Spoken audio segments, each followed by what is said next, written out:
This is the third video on greed. And like I said in my other videos, that greed has a negative connotation, that whenever we talk about or think about greed, we think about that somebody's cheating from somebody, somebody's stealing from somebody is borrowing money from somebody, either from bank or private investors or the family, and not returning the money back. That's a really bad greed. But there is another greed which I see is a positive greed, and that's really is not bad at all, because what it does is puts energy into you. You're not cheating people, you're actually helping people, but you're working very hard, keeping yourself and your name clean and healthy in the community, but you continue to make profits, and that's a good greed. I see it has a positive effects.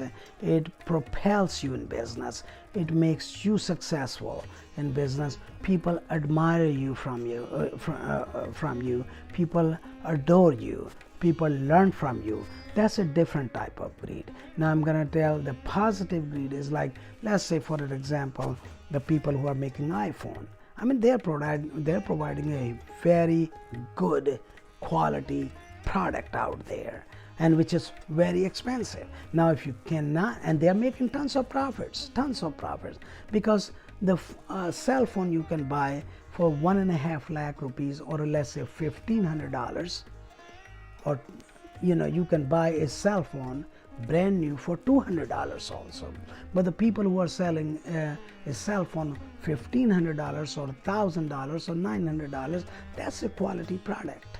They're providing you product, and probably the cell phone they manufacture, or the cell phone the $200 worth they manufacture, probably I would say the quality would have some difference, but the cost of manufacturing would be not almost same, but probably just would have 30% difference. So the cheap cell phone, which is $200 or $300, probably would have people would have made it for, let's say, just gross number out there, $30, right?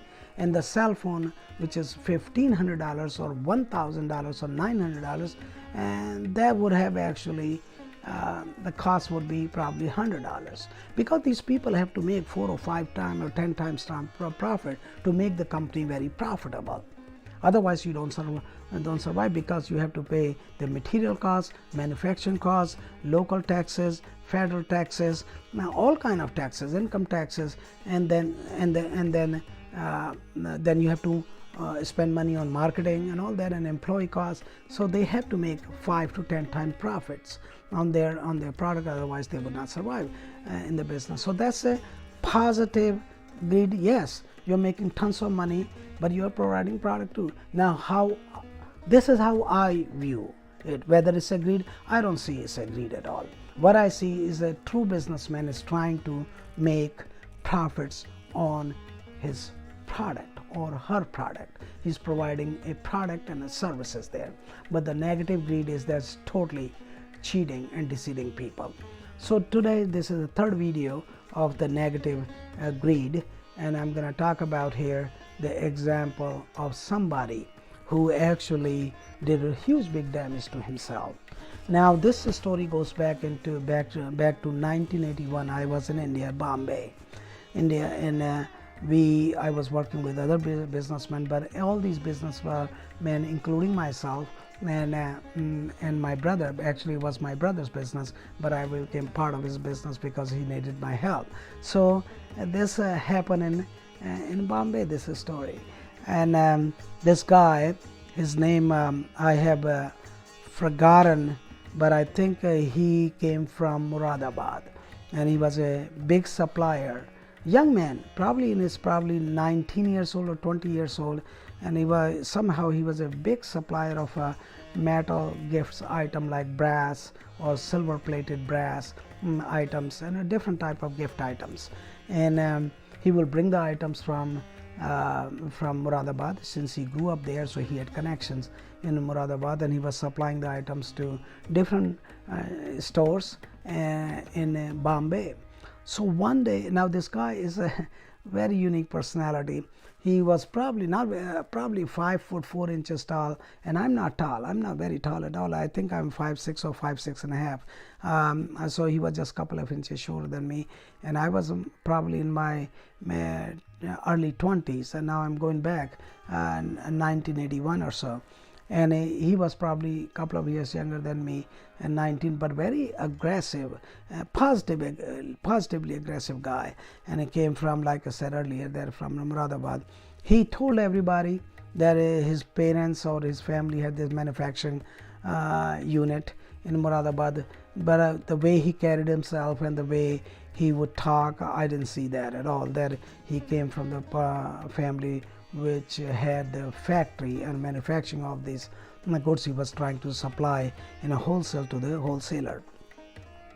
The people I was working with, he would come and he would sell the items to them. So he would sit down sometime, we would have lunch together, and I was not particularly having lunch with them, but a group of people, so I was part of that group. Now this guy would tell about where he's supplying the goods and all that. Then he started supplying the goods to one of the vendor who was working with us. Now, but little by little, he became more friendly, and people liked him because he was a very hardworking guy. Now, then it sort of almost became a routine for him that he would come around after 3 p.m. after he has actually supplied the goods in the market, and then he would come to us. Now, why would he come to us? The reason he would come to us, because we had a store in 5-star hotel, which was O'Brien Sheraton back in the days. It was called, now it's called the Trident Hotel. So we were a group of people. We would rent a big hall, and then we will install our little sections in that big room and sell our products. So, like in my example, I was selling handmade paintings from Rajasthan, and paintings from Tibet, and paintings from Nepal, like that. So some people were selling jewelry. On the other counter people were selling dresses, and then other counters some people were selling gift items. So this guy would supply the gift items to this guy who was actually in the part of that store, and we became friends, but not very close friends. So he would come, this guy would come, let's call him Farouk. So the Farouk will come, and Farouk will sit down and have dinner with us, and then we were not supposed to stay in the hotel after we close our shop, but majority of us, at least half of us, so more than half of us, was slept in the hotel, and in the same room where we were selling our stuff. So anyhow, then he started sleeping there also, and there was nothing unusual about it because other people were sleeping there too. So little by little, he became very comfortable with his surrounding, and then he started stealing jewelry from the guy who was selling jewelry there. And he had tons of jewelry displayed every day, and tons of jewelry was stored, his stock, under that table where he displayed the jewelry.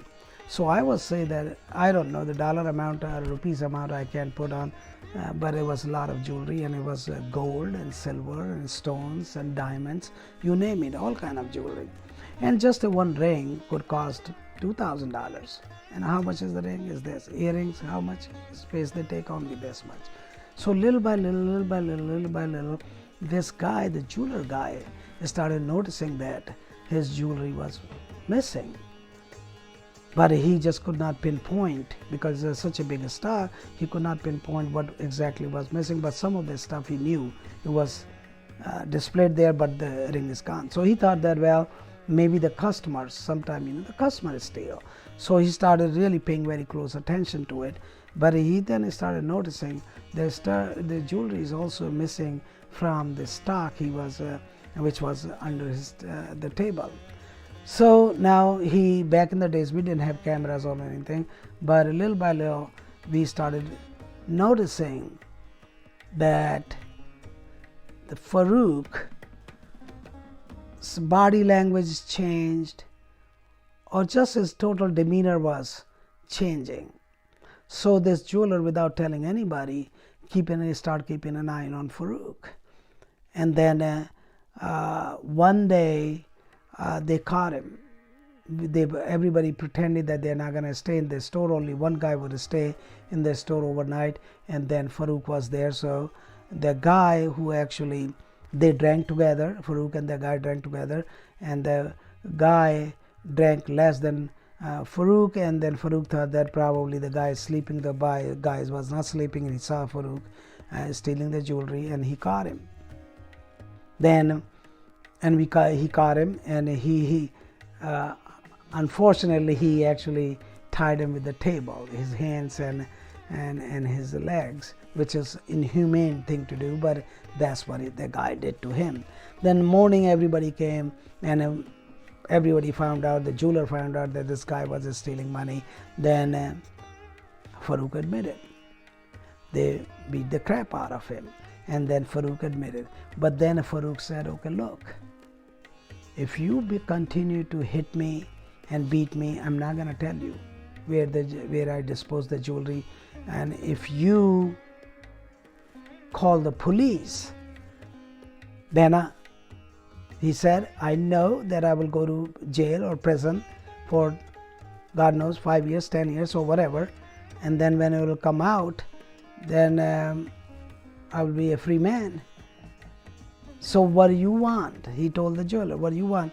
If you want to call the police, I'm not going to tell you anything about the jewelry, what I stole from you. And if you hit me, then I'm not going to tell you, what I have done to the jewelry. So be nice to me. That's Farouk talking. Be nice to me, and then little by little I'll get your jewelry back. And some of the jewelry I still have in my apartment, wherever he was staying.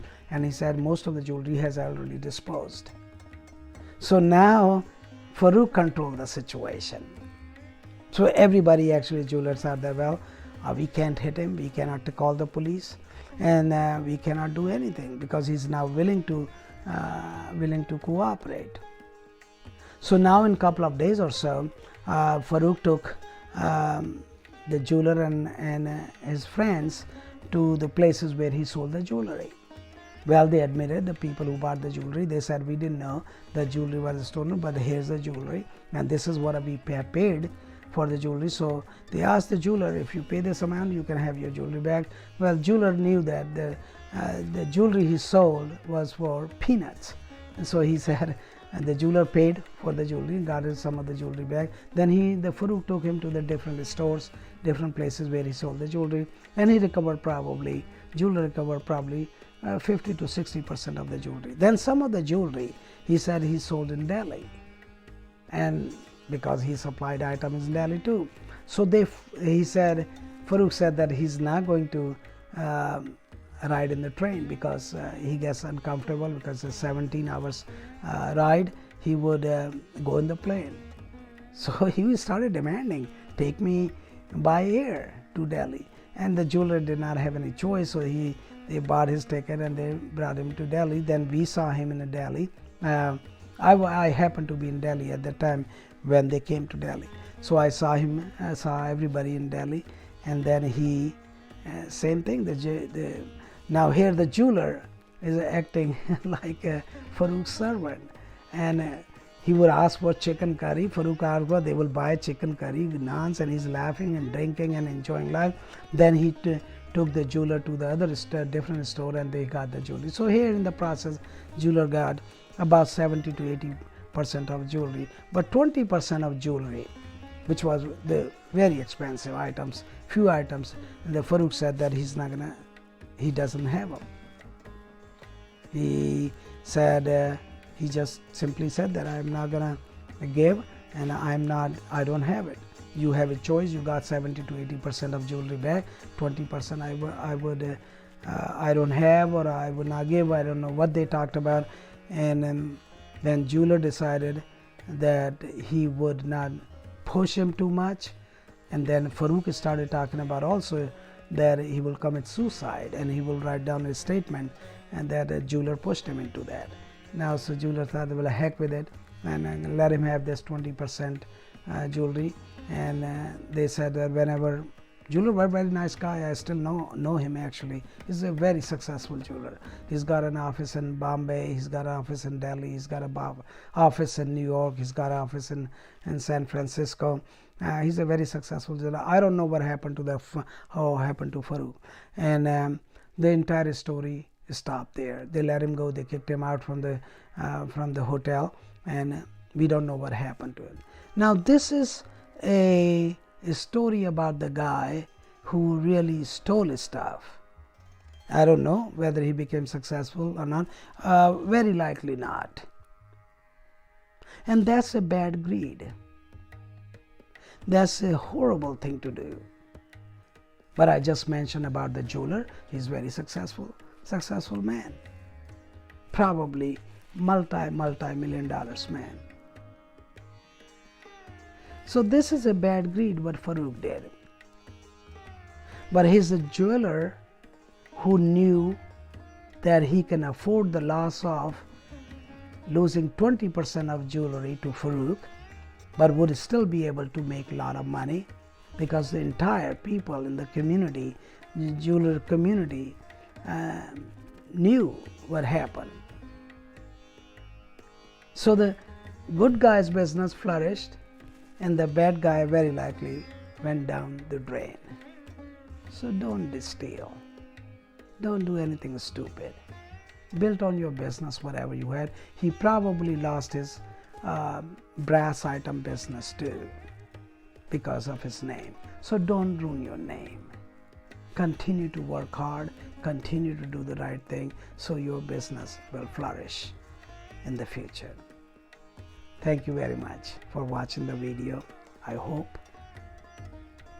you learned from this video, and make sure you make a success, a story out of your life, or help somebody to become successful. Thank you again. Make sure you save 60 to 80% of your income. Now, invest that income in assets. When I talk about assets, I talk about real estate, tangible assets, real estate, gold, silver. Invest in your business, or buy somebody if he's selling the business and develop that business. Those are assets. Your assets will give you lifelong income. Thank you again. And share this video with your friends. Subscribe the channel. And don't forget to click on like. I will see you in another video. Bye-bye.